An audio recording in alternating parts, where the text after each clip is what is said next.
जय हिंद प्यारे बच्चों, आप सभी को हाई रेटेड कोचिंग सेंटर में स्वागत है। मैं उम्मीद करता हूं आप सभी जहां भी होंगे अच्छे होंगे, बेहतरीन होंगे और आप सभी अच्छे तरीके से पढ़ाई कर रहे होंगे। आप सभी का समय जो बहुत ही कम है बिहार बोर्ड के एग्जाम के लिए, तो मैं यह क्लास अति महत्वपूर्ण लेके आया हूँ। देखिए दोस्त, मैं बता दूं आप सभी क्लास रेगुलर नहीं जा रहा है। नहीं जाने का कारण यही है कि हमारा एग्जाम चल रहा है, जिसके कारण मैं कंटिन्यू नहीं कर पा रहा हूँ। मगर एग्जाम जैसे ही खत्म होगा आप लोग को कंटिन्यू वीडियो जाएगा, ठीक है। तो मैं यही कहूंगा कि आप सभी अच्छे तरीके से पढ़ाई कीजिए। यह भी क्लास आपके लिए बहुत ही महत्वपूर्ण है। बोर्ड एग्जाम में इस टॉपिक से यहाँ से क्वेश्चन आता है। मैं यह चैप्टर जो कंप्लीट करूंगा तो आप लोग कहोगे खुद कि हाँ, हमने जो पढ़े वो बहुत पढ़ लिए। बस आपको इसी धैर्य बनाकर अंत क्लास को देखना है और बेहतरीन तरीके से देखना है, ठीक है। ध्यान दीजिएगा। तो आज की क्लास में जो हमारे केमिस्ट्री का यह चैप्टर है, केमिस्ट्री का जो हमारे पास क्या है, चैप्टर 1 है केमिस्ट्री का। इसमें देखोगे यहाँ लिखा हुआ रासायनिक अभिक्रिया एवं का है अभिकारक, ठीक है। अभिकारक यह चैप्टर है, इसमें समीकरण भी आता है, ठीक है। यह ध्यान दीजिएगा। तो इसमें हम लोग का पढ़ेंगे रासायनिक अभिक्रिया का खेल। माने रासायनिक अभिक्रिया होता कैसे है, ठीक। इसके बाद कौन कौन से रासायनिक अभिक्रिया है, इसके बाद बहुत ऐसे चीज है जो इसमें पढ़ेंगे, अच्छे तरीके से एक्सप्लेन करेंगे। ध्यान दीजिएगा, ठीक। समझिए। तो सबसे पहले हम जानते हैं यहाँ पे आपका जो चैप्टर, जो टॉपिक का नाम है, इसमें पढ़ेंगे रासायनिक अभिक्रिया। यानी कि चैप्टर जो रासायनिक अभिक्रिया एवं समीकरण चैप्टर का नाम, उसमें जो ये टॉपिक है हमारा, यह टॉपिक देखोगे तो यहाँ पे क्या लिखा है, रासायनिक अभिक्रिया। रासायनिक अभिक्रिया के बारे में जानते हैं कि रासायनिक अभिक्रिया है क्या, ठीक है। तो रासायनिक अभिक्रिया पूछे कि है क्या, तो ध्यान से सुनो जो हम बताने जा रहे हैं। रासायनिक अभिक्रिया वह चीज है, देखो, दो या दो से अधिक पदार्थ मिलकर रासायनिक अभिक्रिया द्वारा नए पदार्थ का निर्माण करता है, तभी तो वह रासायनिक अभिक्रिया होता है, ठीक है। समझो बता रहे, जब तुम खाना बनाते हो, खाना बनाने के लिए पानी रखते हो, चावल रखते हो, ठीक है। पक्का चावल बनाने के लिए होता है ना, रखते हो, तब नीचे से ईंधन देते हो, ठीक है। तब वो जाके कुछ समय के बाद वो निर्माण हो जाता है चावल का, पक्का हुआ चावल। तब हम लोग खाते हैं कितने अच्छे तरीके से, कितने बेहतरीन तरीके से, और उसका स्वाद भी अच्छा हो जाता है। स्वाद कैसे अच्छा हुआ, कच्चा चावल का स्वाद देखो तो और पक्का चावल का स्वाद देखो तो अलग हुआ। अब देखो नेक्स्ट, यहीं पे हम एग्जाम्पल दे रहे हैं। एक हाइड्रोजन को लेके आओ और एक ऑक्सीजन को। हाइड्रोजन क्या है, वह जलने वाला होता है, और ऑक्सीजन क्या है, वह जलाने वाला होता है। जब ये दोनों मिल जाएगा और रासायनिक अभिक्रिया के फलस्वरूप नया जब पदार्थ का निर्माण करेगा, तब वो क्या होगा हमारा, वही हमारा क्या होता है, जल। जो जल होता है H2O, वह क्या करता है, एक जलता है एक जलाता है। जो ऑक्सीजन जलाता है और हाइड्रोजन जलता है, और जब H2O बनता है, वह इन दोनों को बुझाने का काम करता है। पानी क्या करता है, आग को बुझाने का काम करता है। तो बिल्कुल भिन्न गुण हुआ। तो वही बता रहे हैं, इसमें आपको डिफिनेशन आएगा, ये रासायनिक अभिक्रिया किसे कहते हैं। रासायनिक अभिक्रिया के बारे में समझा एग्जाम में, तो आप सभी लिख सकते हो। कैसे लिख सकते हो वह ध्यान देना, यहाँ ध्यान देना, लिखा हुआ है, सभी चीज अच्छे से पढ़िएगा।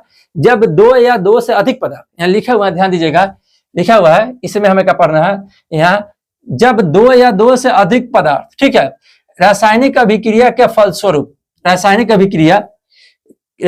क्रिया विधि द्वारा नए पदार्थ का निर्माण होता है ना, तब जाके हमारे पास क्या होता है, नए पदार्थ जो होता है निर्माण होता है, और नए पदार्थ मूल पदार्थ से बिल्कुल क्या होता है, भिन्न होता है। तो ऐसी अभिक्रिया को क्या हम कहते हैं, रासायनिक अभिक्रिया, ठीक है। जब दो या दो से अधिक पदार्थ मिलकर रासायनिक अभिक्रिया द्वारा नए पदार्थ का निर्माण करता है और नए पदार्थ मूल पदार्थ से बिल्कुल भिन्न होता है, तो ऐसी अभिक्रिया को हम क्या कहते हैं, रासायनिक अभिक्रिया। जिसमें आपको यह सभी अच्छे से डिफिनेशन लिखा हुआ, कितना शिद्दत से बेहतरीन तरीके से आप यही जाके लिख देना, आपको अच्छा नंबर मिलेगा, बेहतरीन नंबर मिलेगा। जितना ज्यादा शब्द रहेगा, जितना ज्यादा दिमाग में शब्द चलेगा, उतने अच्छे तरीके से एग्जाम में लिख पाओगे। हम बताएंगे आपको एग्जाम में कॉपी कैसे लिखना है, जिससे अच्छे तरीके से तुम्हें ज्यादा से ज्यादा नंबर आएगा। बस ध्यान रखना, जब हम बताएंगे तब, ठीक, उस काम को जरूर करना होगा। अब देखिए रासायनिक अभिक्रिया का मतलब क्या होता है। रासायनिक अभिक्रिया में दो या दो से अधिक पदार्थ मिलते तो हैं, और तब जाके नए पदार्थ का निर्माण होता है। जब दो पदार्थ मिलते हैं तो वह दोनों पदार्थ को हम क्या कहते हैं, अभिकारक, ठीक है। जो दो पदार्थ मिलते हैं उन दोनों पदार्थ को हम क्या कहते हैं, अभिकारक। और अभिक्रिया जो होता है, अभिक्रिया के बाद जो नए पदार्थ का निर्माण होता है, वह हमारा क्या होता है, प्रतिफल।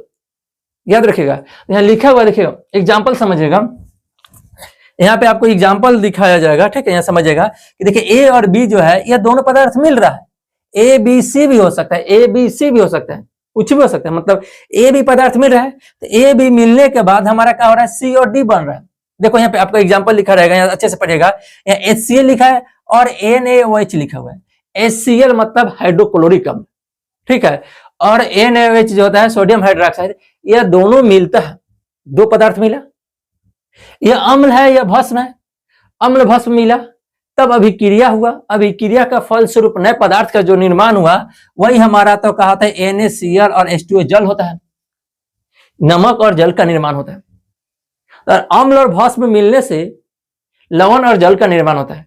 इस अभिक्रिया को हम उदासीनीकरण अभिक्रिया कहते हैं, याद रखिएगा। हम अभिक्रिया का कई प्रकार होता है वो सब बताएंगे, इसके बाद यह भी बताएंगे अभिक्रिया की विशेषता क्या है, ठीक है, इन सभी के बारे में बताएंगे। आपको एग्जाम से रिलेटेड सब चीज देंगे जो आपको एग्जाम में काम करेगा और बेहतरीन तरीके से काम करेगा, ठीक है, ध्यान दीजिएगा। इनके बाद आगे चलेंगे तब जाकर हमारे पास क्या है, यह शब्द जो हमारा जो लिखा है, यह दिखेगा, यह जो हमारा पाठ है इसे हमारा लिखा है का अभिकारक, जिसे हम रिएक्टेंट बोलते हैं। यह जो हमारे पाठ है जो अभिक्रिया में भाग ले रहा है वह हमारा क्या है, अभिकारक, और अभिक्रिया का फलस्वरूप जो बनता है वो हमारा प्रतिफल, ठीक है। देखिए हम समझाना फिर भी चाहते हैं, फिर भी समझिए। आप लोग आप खाना बनाते हैं ना, आप लोग खाना बनाते हैं, सब्जी बनाते हैं, चावल बनाते हैं, दाल बनाते हैं, तो उसमें कई ऐसी क्रिया विधि करते हैं, कई ऐसे पदार्थों को मिलाते हैं, तब जाकर नया पदार्थ बनता है, वही तो हमारा होता है प्रतिफल, नया पदार्थ जो बनता है। अब वह जो पूरा क्रिया हो रहा है वह क्रिया को ही हम रासायनिक अभिक्रिया तो कहते हैं। यह पक्का चावल बनाने के लिए कच्चा चावल से पक्का चावल तक प्रोसेस से जो गुजरते हैं वही हमारा क्या होता है, रासायनिक अभिक्रिया होता है। बिना रासायनिक अभिक्रिया के बनबे नहीं करेगा चावल। हाइड्रोजन और ऑक्सीजन मिलकर जो जल बनता है उसमें भी तो रासायनिक अभिक्रिया होता है। लोहे में जंग लगना वो भी तो रासायनिक अभिक्रिया हो रहा है, ठीक है, ध्यान दीजिएगा। तो अब आगे हम चलते हैं। इन सभी के बाद हमारे पास क्या होगा, यहाँ पे लिखा होगा आपका अभिकारक। अभिकारक क्या, जिसे रिएक्टेंट बोलते हैं, यह अभिक्रिया में भाग लेते हैं, जिसमें हमारा लिखा हुआ है ए और बी अभिक्रिया में भाग लेते हैं। दो ही नहीं हो सकता, दो से अधिक भी हो सकता है। एक सिंगल भी टूट के नए पदार्थ का निर्माण कर सकता है, एक सिंगल भी टूट के नए पदार्थ का निर्माण कर सकता है। दो या दो से अधिक पदार्थ भी मिल सकता है, एक सिंगल भी टूट के पदार्थ का बन सकता है, ठीक है, याद रखिएगा। यहाँ पे क्या होगा, प्रतिफल के बारे में चर्चा करेंगे। प्रतिफल देखेंगे तो प्रतिफल क्या होता है, अभिक्रिया के फल स्वरूप निर्मित पदार्थ को ही हम क्या कहते हैं, प्रतिफल कहते हैं। अभिक्रिया के फल स्वरूप निर्मित पदार्थ होता है, ठीक है। बस हम यही कहेंगे कि आप लोग सपोर्ट कीजिए जिससे हमारा आत्मा विश्वास सब बढ़े। आप लोग को कैसा समझ में या कमेंट बॉक्स में लिखिए, जिससे मैं और भी अच्छे तरीका से जितना भी अच्छा हो सकता है उतना अच्छे से वीडियो लेके आऊं और आपको ये एग्जाम के लिए महत्वपूर्ण हो जाए। मैं ऐसा भी करके आऊं, आपके लिए करूं। बस आपको इस वीडियो को शेयर कर दीजिए जहां तक हो, जहां तक, और बेहतरीन तरीके से मन लगा के पढ़िए। साल भर अच्छे तरीके से पढ़िए।